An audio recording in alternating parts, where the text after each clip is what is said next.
So I want to show where Mr. Orem messed up when he said that there was not any statutes or case precedent that he could find. Chris Orem is clearly not giving candor to the court according to the ABA Rules of Court 3.3 and has been completely dishonest. Now check this out. The statute we cited is, in fact, just discretionary to you to determine on appeal, pending appeal, whether appeal law can be issued. I hear the state. I recognize that you found it guilty. I'm not trying to in any way argue that. On appeal, there are legitimate issues. The court can see that there are some First Amendment issues just from watching the video, things that a court can consider on appeal, and so that's the only basis I'm bringing that up on. But given the fact that I think he really is contrite for what he's done, I disagree.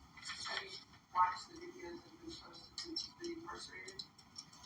I'm in a murder trial, so I guess so. I had a chance. So he's going to apologize to you in a minute, but that's not what he's saying on what he's publishing online in his phone calls from the jail. That's not what he's saying at all. And are you aware that he has a trial pending in Las Vegas Municipal Court? He has a case pending in Good Springs Justice Court, where he continues to manufacture situations where he can arrest him. I recognize that.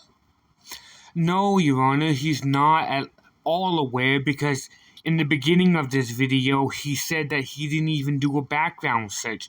So no, he's not.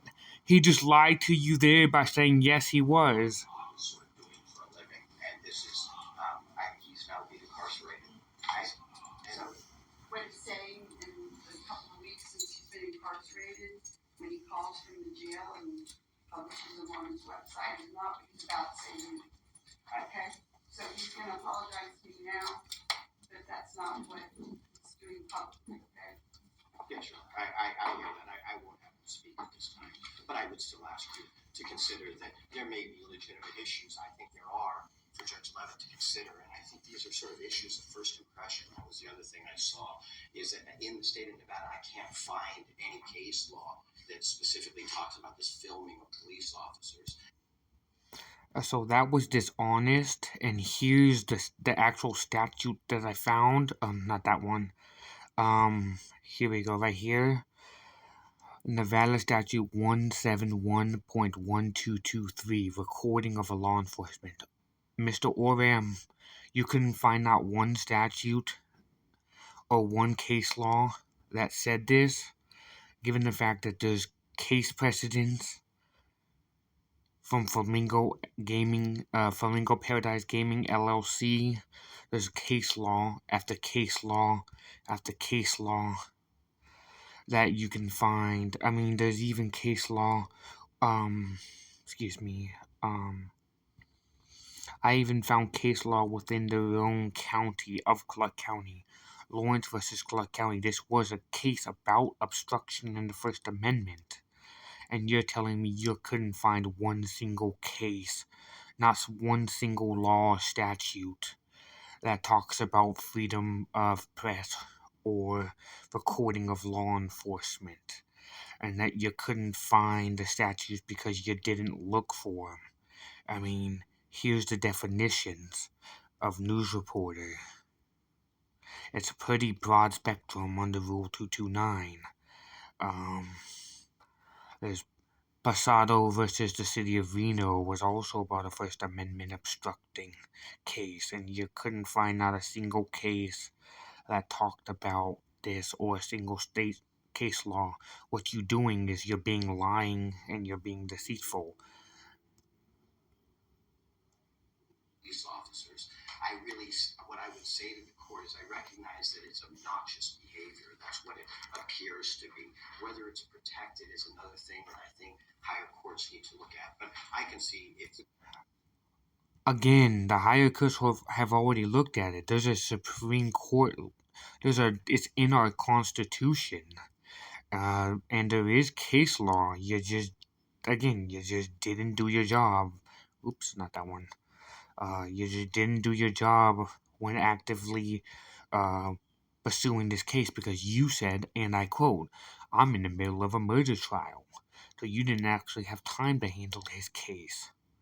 And you didn't even do the research on his case. Clearly, there is case precedent and statutes providing this, even in their own county. And Rule 3.3, look, here we go again. Public Defender, Clark County. This is another case in Clark County. In 2011, this is also for obstruction.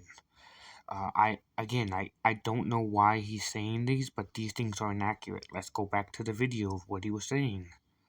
Oh, I don't know why he's doing this, but I apologize. What is the risk-adjusted return? Google Investopedia, and it says the measure what it appears to be, whether it's protected.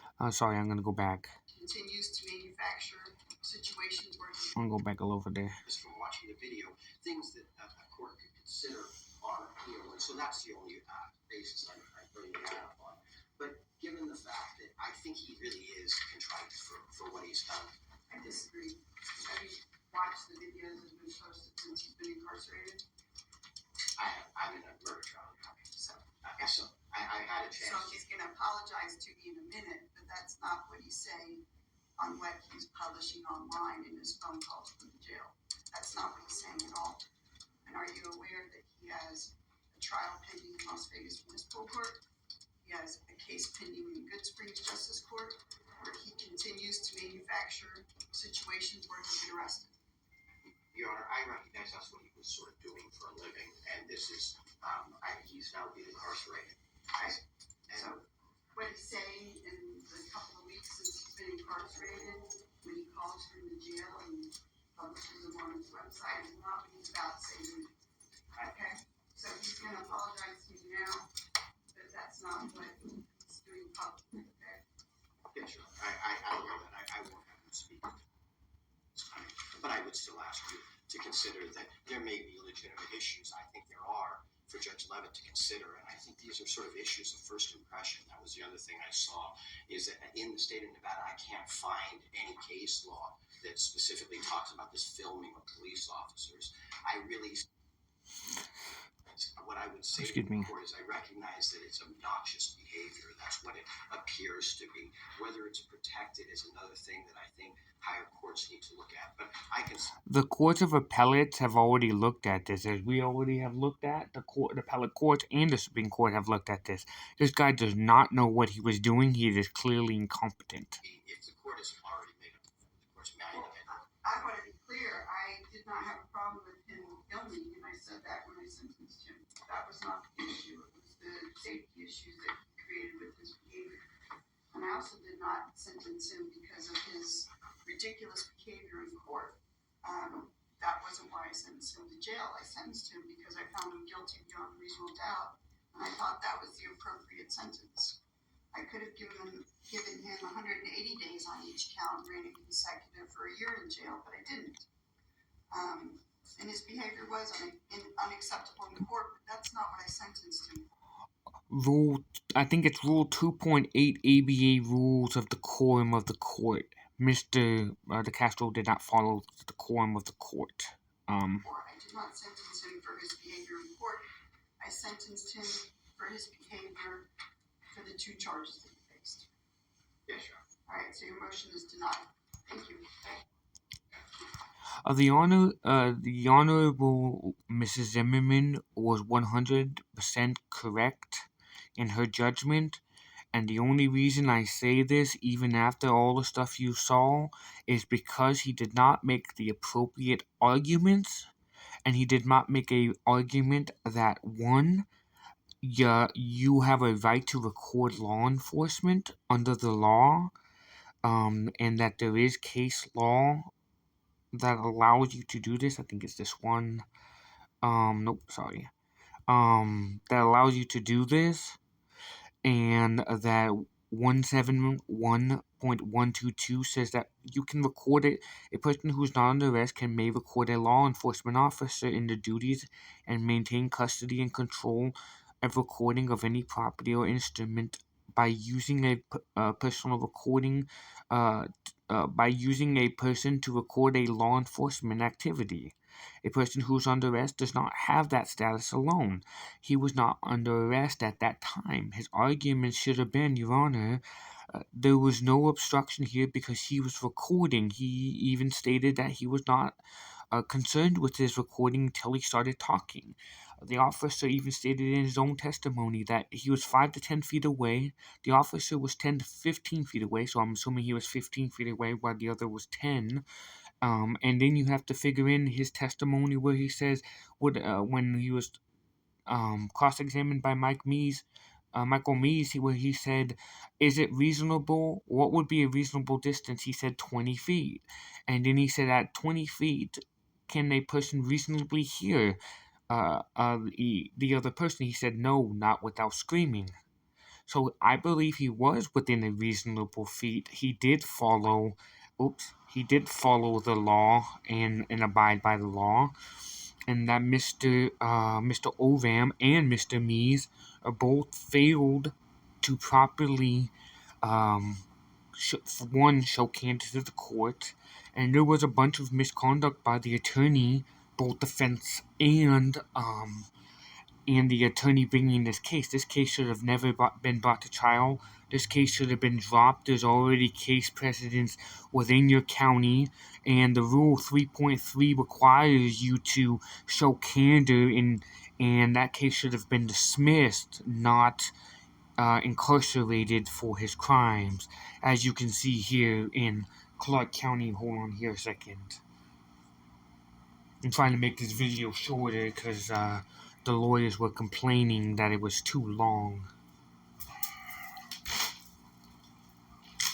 I'm gonna have to close some of these pages.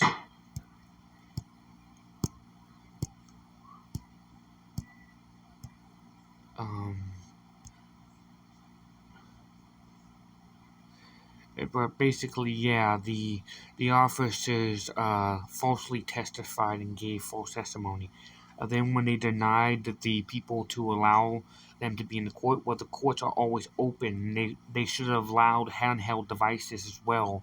When the judge took that, they didn't. The attorney didn't even know about 4.360. So clearly, he did not show candor to the court, and he didn't even understand the basics of the law and what the statute provides. And these are the things that I'm talking about when I'm referring to there was a injustice, but it was justified on her judgment because he didn't even know the statute. He even stated himself, you heard it there. There's no statute that I could find. What there's tons of case law. And I just wanted to make this aware and people aware of this. If you like this video, like, share, and subscribe for more videos. And until next time, I hope you have a nice day. Thank you for watching.